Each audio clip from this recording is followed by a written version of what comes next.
வணக்கம் ஐடியர் twin H force. Petrol விலை ஏறுது, ஆனால் வண்டி போய்கிட்டே இருக்கு. எப்படி? அதுதான் அந்த இவி புரட்சி அப்படின்றது. நேற்று வரைக்கும் நாம எலக்ட்ரிக்கல் வண்டி அப்படின்னா பொறுமையா போகும், சார்ஜ் நிற்காது அப்படின்ற ஒரு எண்ணத்துல தான் இருந்தோம். ஆனா இன்னைக்கு நிலைமையே வேற. வெறும் 30 செகண்ட்ல 100 கிலோமீட்டர் வேகத்தை ரீச் பண்ணக்கூடிய அளவுக்கு டெக்னாலஜி வளர்ந்துச்சு.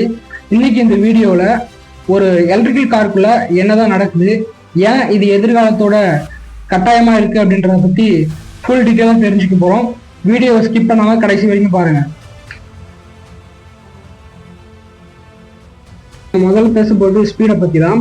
நீங்க ஒரு பெட்ரோல் இன்ஜின்ல ஆக்சிலேட்டர் கொடுத்தா அந்த சக்தியானது சக்கரத்துக்கு போக பல பாகங்கள் வேலை செய்யற மாதிரி இருக்கும். இதுவே எலக்ட்ரிக்கல் வெஹிக்கிள்ல அப்படி இல்லை. நீங்க ஒரு சுவிட்சை போட்டால் லைட் எரியிற மாதிரி நீங்க ஆக்சிலேட்டர் பெடல் பண்ண உடனே மோட்டார் வந்து தனது முழு சக்தி கொடுக்க ஆரம்பிச்சிடும். இதுக்கு பேர் தான் இன்ஸ்டன்ட் டார்க் அப்படின்னு சொல்றோம். இதனாலதான் ஒரு சாதாரண எலக்ட்ரிக்கல் வெஹிக்கிள் கூட ரேஸ் காருக்கு ஈடு கொடுக்குற அளவுக்கு இருக்கு. நீங்க சாதாரண பெட்ரோல் அல்லது டீசல் இன்ஜின்ல 2000+ என்ஜின் காம்போனன்ட்ஸ் இருக்கும், அதாவது 2000க்கும் மேற்பட்ட எந்திர பாகங்கள் இருக்கும்.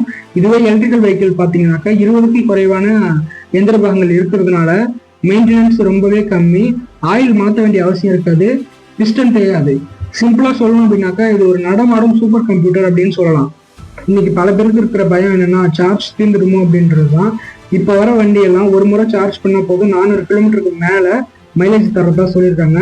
அது மட்டும் இல்லாமல் ரீஜெனரேட்டிவ் பிரேக்கிங் சிஸ்டம் இருக்கிறதுனால நீங்க ஒவ்வொரு முறை பிரேக்கை பெடல் பண்ணும் போதும் அந்த எனர்ஜி மீண்டும் பேட்டரிக்கே போயிடுது. இந்தியாவில் சார்ஜிங் ஸ்டேஷன் நாளுக்கு நாள் அதிகரிச்சுட்டே வருது. ஸோ இனிமேல் சார்ஜ் தீர்ந்துடுமோ அப்படின்ற கவலை தேவையில்லை. சுற்றுச்சூழல் ஒரு பக்கம் இருந்தாலும் இந்த எலக்ட்ரிக்கல் வெஹிக்கிள் நமக்கு ஒரு விதத்துல ப்ராஃபிட் தான். இனிஷியல் இன்வெஸ்ட்மெண்ட் உங்களுக்கு அதிகமாக இருந்தாலும் மெயின்டெனன்ஸ் ரொம்பவே கம்மி. பெட்ரோலை பொறுத்த வரைக்கும் ஒரு கிலோமீட்டருக்கு 7 ரூபாயிலிருந்து 10 ரூபா வரைக்கும் செலவாகுது அப்படின்னா எலக்ட்ரிக்கல் வெஹிக்கிள்ல ஒரு கிலோமீட்டருக்கு 1 ரூபாயிலிருந்து 2 ரூபா வரைக்கும் தான் செலவாகும். இந்தியாவோட இந்த எலக்ட்ரிக்கல் பாய்ச்சலுக்கு நீங்க தயாரா? உங்களுக்கு எலக்ட்ரிக்கல் வெஹிக்கிள் பிடிக்குமா இல்லை பெட்ரோல் வெஹிக்கிள் பிடிக்குமான்றத கமெண்ட் செக்ஷன்ல சொல்லிட்டு போங்க. மேலும் இது போன்ற சயின்ஸ் அண்ட் டெக் மற்றும் ஆட்டோமொபைல் தொடர்பான இன்ஃபர்மேஷன் வேணும் அப்படின்னா நம்ம சேனலை ஃபாலோ பண்ணிக்கோங்க. இது போன்ற ஒரு இன்ட்ரெஸ்டிங்கான வீடியோவில் மீட் பண்ணுவோம். அது வரைக்கும் Tata for my dear twin H force.